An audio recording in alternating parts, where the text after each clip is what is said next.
Yeah,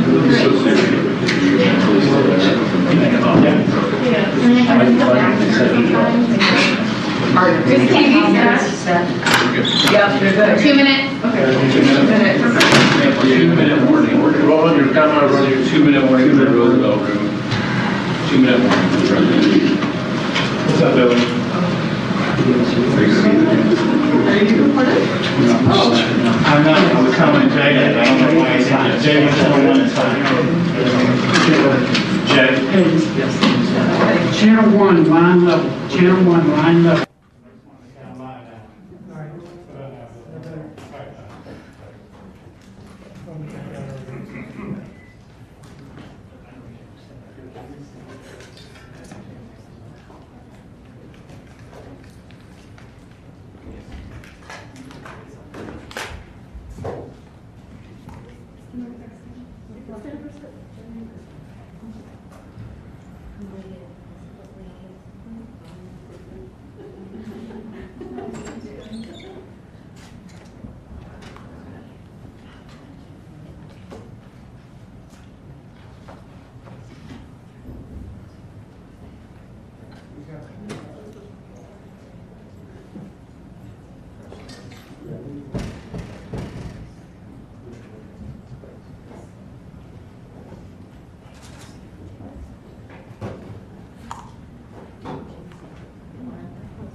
Good evening, fellow Americans.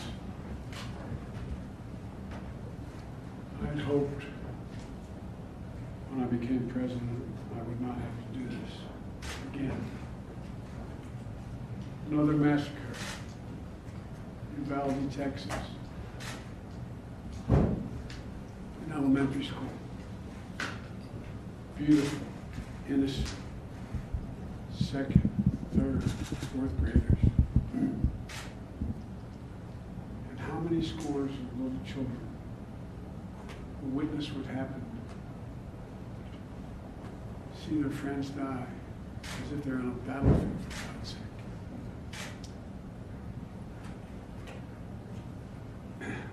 They'll go with the rest of their lives. There's a lot we don't know yet. There's a lot we do know. Parents who will never see their child again, never have them jump in bed and cuddle with them.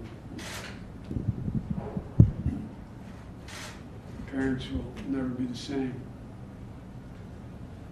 To lose a child is like having a piece of your soul ripped away. There's a hollowness in your chest. You feel like you're being sucked into it. You're never going to be able to get out. Suffocating. It's never quite the same. It's a feeling shared by the siblings and the grandparents and the family members and the community that's left behind. Scripture says, Jill and I have talked about this in different contexts, in other contexts. The Lord is near to the brokenhearted and saves the crushed in spirit. So many crushed spirits. So tonight, I ask the nation to pray for them. Give the parents and siblings the strength in the darkness they feel right now. As a nation, we have to ask, when in God's name are we going to stand up to the gun lobby?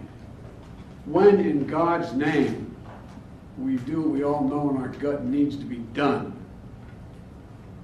It's been 3,448 days, 10 years since I stood up at a high school, Connecticut, a grade school in Connecticut, where another gunman massacred 26 people, including 20 first graders at Sandy Hook Elementary School. Since then, there have been over 900 incidents of gunfires reported on school grounds. Marjorie Stoneman Douglas High School in Parkland, Florida. Santa Fe High School in Texas. Oxford High School in Michigan. The list goes on, and the list grows when it includes mass shootings at places like movie theaters, houses of worship, as we saw just 10 days ago at a grocery store in Buffalo, New York. I am sick and tired of it. We have to act. And don't tell me we can't have an impact on this carnage. I spent my career as a senator and a vice president working to pass common sense gun laws. We can and won't prevent every tragedy, but we know they work and have positive impact. When we passed the assault weapons ban, mass shootings went down. When the law expired, mass shootings tripled. The idea that an 18-year-old kid can walk into a gun store and buy 2 assault weapons is just wrong. What in God's name do you need an assault weapon for except to kill someone? Deer aren't running through the forest with Kevlar vests on, for God's sake. It's just sick. And the gun manufacturers have spent 2 decades aggressively marketing assault weapons, which make them the most and largest profit. For God's sake, we have to have the courage to stand up to the industry. Here's what else I know.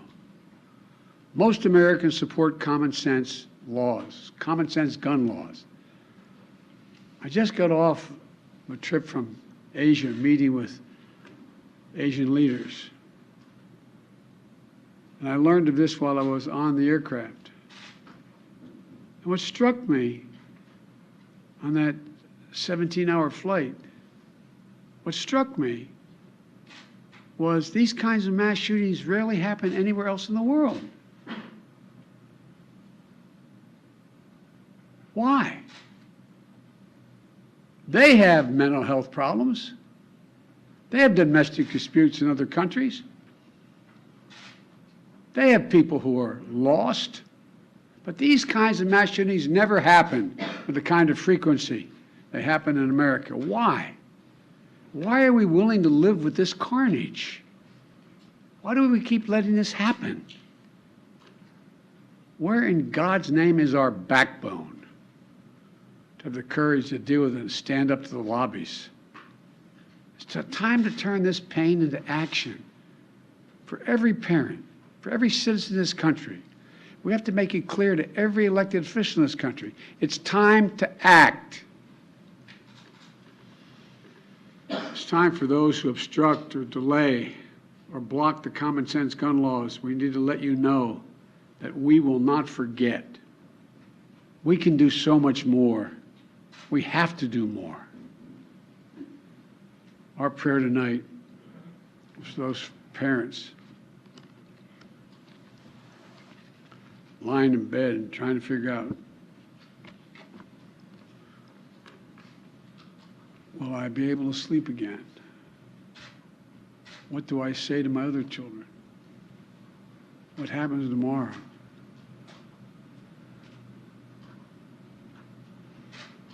May God bless the loss of innocent life on this sad day. And may the Lord be near the brokenhearted and save those crushed in spirit, because they're going to need a lot of help and a lot of our prayers. God love you. Will you go to Texas, sir? Sir, will you go to Texas?